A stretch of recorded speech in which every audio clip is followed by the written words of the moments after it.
John Napier of Merchiston, 1550, April 4, 1617, also signed as Napier, nicknamed Marvellous Merchiston, was a Scottish landowner known as a mathematician, physicist, and astronomer.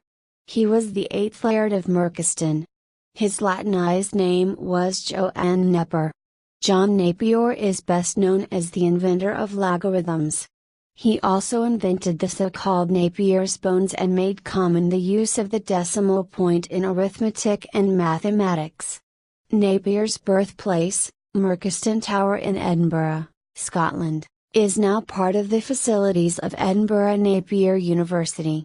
After his death, at home at Merchiston Castle, from the effects of gout, Napier's remains were buried in the churchyard of St Giles Cathedral, but, following the loss of the graveyard there to build the law courts, he was memorialised at St Cuthbert's Church at the west side of Edinburgh.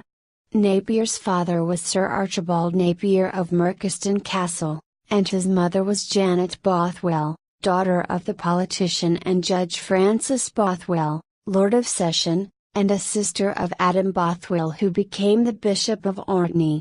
Archibald Napier was 16 years old when John Napier was born. As was the common practice for members of the nobility at that time, he was privately tutored and did not have formal education until he was 13, when he was sent to St Salvator's College, St Andrews. He did not stay in college very long. It is believed that he dropped out of school in Scotland and perhaps travelled in mainland Europe to better continue his studies.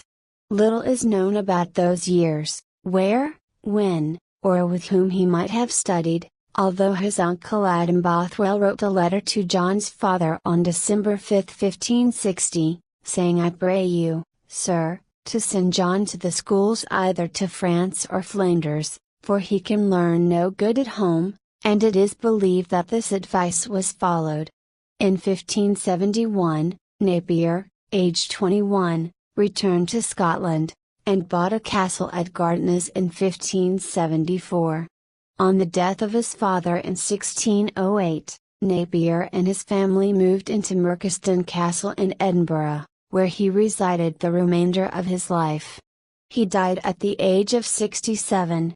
Advances in mathematics. His work, Mirifici Logarithmorum Canonis Descriptio, 1614, contained 57 pages of explanatory matter and 90 pages of tables of numbers related to natural logarithms, see Napierian logarithm.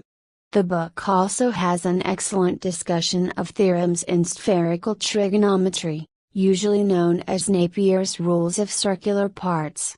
Modern English translations of both Napier's books on logarithms, and their description can be found on the web, as well as a discussion of Napier's bones, see below, and Promptuary, another early calculating device. His invention of logarithms was quickly taken up at Gresham College, and prominent English mathematician Henry Briggs visited Napier in 1615.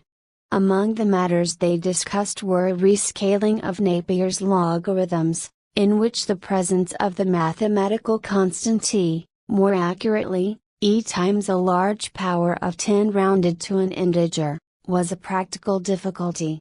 Napier delegated to Briggs the computation of a revised table. The computational advance available via logarithms, the converse of powered numbers or exponential notation, was such that it made calculations by hand much quicker. The way was open to later scientific advances, in astronomy, dynamics, and other areas of physics. Napier made further contributions. He improved Simon Stevens' decimal notation.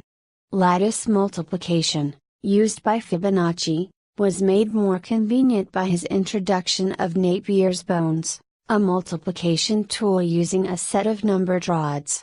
Napier may have worked largely in isolation, but he had contact with Tycho Brahe, who corresponded with his friend John Craig. Craig certainly announced the discovery of logarithms to Brea in the 1590s, the name itself came later. There is a story from Anthony Wood, perhaps not well substantiated, that Napier had a hint from Craig that Longimontanus, a follower of Brea, was working in a similar direction. It has been shown that Craig had notes on a method of Pollwich that used trigonometric identities to reduce a multiplication formula for the sine function to additions.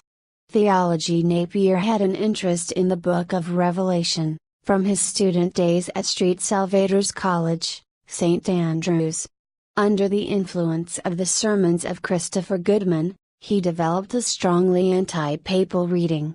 He further used the Book of Revelation for chronography, to predict the apocalypse, in a planned discovery of the whole Revelation of St. John, 1593, which he regarded as his most important work. He also applied the Sibylline oracles, to calculate the date of the end of the world.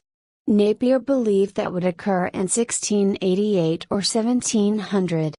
He dated the seventh trumpet to 1541. In his dedication of the plain discovery to James Vi, dated January 29, 1594, Napier urged the king to see that justice be done against the enemies of God's church, and counseled the king to reform the universal enormities of his country, and first to begin at his own house, family, and court. The volume includes 9 pages of Napier's English verse. It met with success at home and abroad. In 1600 Michiel Peniel produced a Dutch translation, and this reached a second edition in 1607.